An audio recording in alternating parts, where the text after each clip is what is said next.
Hey everyone, so this is going to be the first of 3 videos where I'm going to show you guys how to play the Interstellar cornfield chase theme, and this is part 1. Right, so we're going to go over the introduction. I'm going to go over some, I'll teach you what to play first of all, and then I'll teach you some strategies, I guess.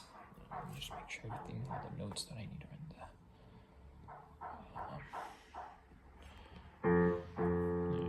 See that, right? Alright, perfect. So what it starts off with is, if you don't know too much about piano, that's completely fine. As long as you know the names of the notes, yeah, you should be able to follow along. So we start off with left hand. It's going to play, right hand are going to play some chords and give it a nice ringing introduction. So the left hand is going to play this F, this C, and this A to make a 10th.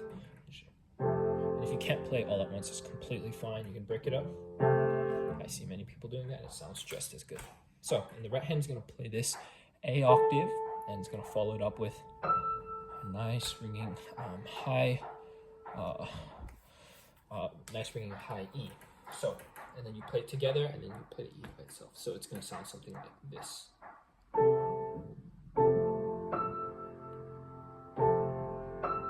Right. So, and then from here we play that twice. This exact shape that you have, you move it up 1 white key, everything. So instead of playing F, C, A, we're going to be playing G, D, B. And instead of playing an A octave, we're going to be playing a B octave. And then the only thing that stays the same is this E that we're going to play at the top. So it'll be time. And again, move it up 1 more. A, E, C in the left hand. Right hand's gonna play a C octave, and then an E. So it'll be. And then the right hand's gonna move up again 1 more, and then but the left hand, instead of moving up, it's gonna move down. So the second chord that we played, the G, D, B, is gonna go back to that, while the right hand plays a D octave and hits that high E again. So it'll be let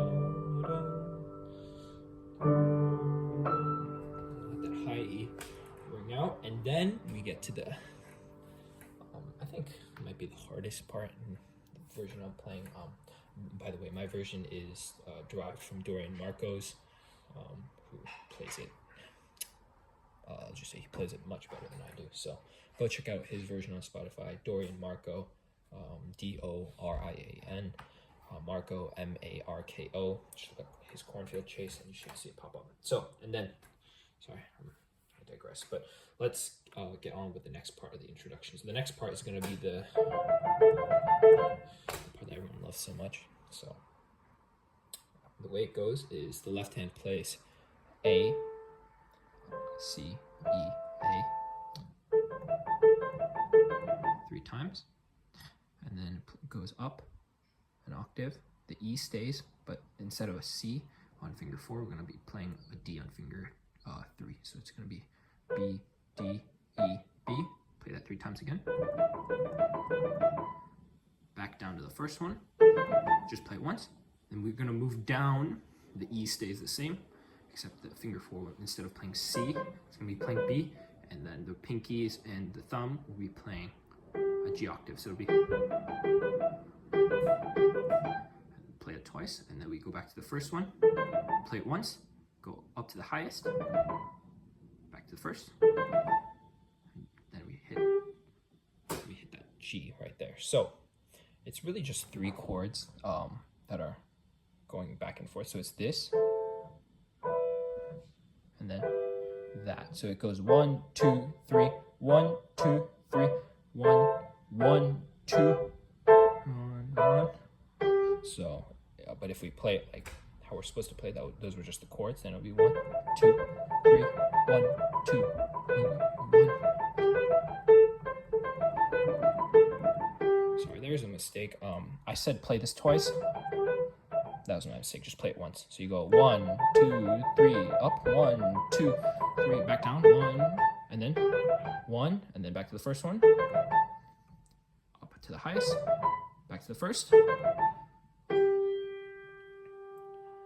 That's what the left hand plays, and then the right hand is just gonna be playing two notes. It's gonna be playing this E and this F.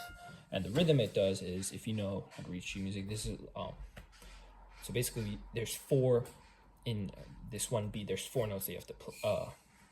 I guess four subdivisions, right? But if you think about it as 16, so it's gonna be 1, 2, rest, 4, 1, 2, rest, 4, 1, 2, rest. So it's a 1, 2, 3, 4, 1, 2, 3, 4 kind of beat, except that the 3 is a rest. So the 1's gonna be an E, the 2 is gonna be an F, there's a rest, and then the 4 is gonna be another F, and then we're back to 1. So 1, 2, 3, 4, 1, 2, 3, 4, 1, 2, 3. So it'll be 1, 2, rest, 4, 1, 2, rest, 4, 1, 2, rest, 4, 1, 2, rest, right? So, and then that's gonna align with the 1, 2, 3, 4 beat we have here. It's a 1, 2, 3, 4, 1, 2, 1, 2, 3, 4, 1, 2, 3, 4, 1, 2, 3, 4, 1, 2, 3, 4, 1, 2, 3, 4, 1, 2, 3, 4, 1, 2, 3, 4, 1, 2, 3, 4, 1, 2, 3, 4, 1, 2, 3, 4, 1, 2, 3, 4. So then it'll be like something like this. I don't want to cover it. I don't know how I can. So that's not actually, you know, forget it. I'll play it like this. I dropped it. So it's gonna be 1, 2, rest, 1, dun, dun, rest. Notice that on the rest, the left hand has no rest. They're just playing all the notes. It's only the right hand that has a rest. So 1, 2, 1. So dun dun dun dun dun dun dun dun dun dun dun dun dun. The right hand just keeps playing that dun dun dun dun dun, while the left hand changes its chords dun dun.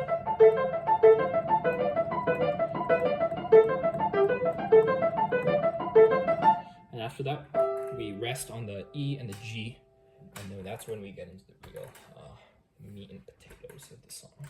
So let's review. So we have the opening chords. I'll just actually play it one time through. You guys can see. So we have the opening chords.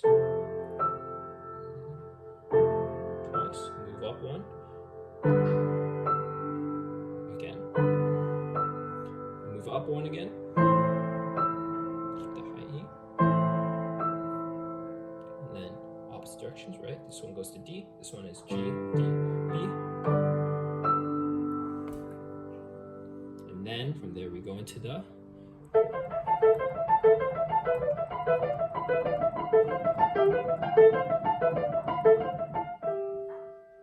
and then the next part we'll save for the next video. So that's pretty much it for the introduction. Hope you guys enjoyed. If you guys have any questions, especially as to this part, I know my right hand's kind of covering it, so I'll see if I can help you guys in the comments. Please do drop a comment if you have a question. I'll be more than happy to answer it. So yeah, that's pretty much it for the introduction to this song. I hope you guys enjoyed, and I'll see you guys very, very soon in part 2.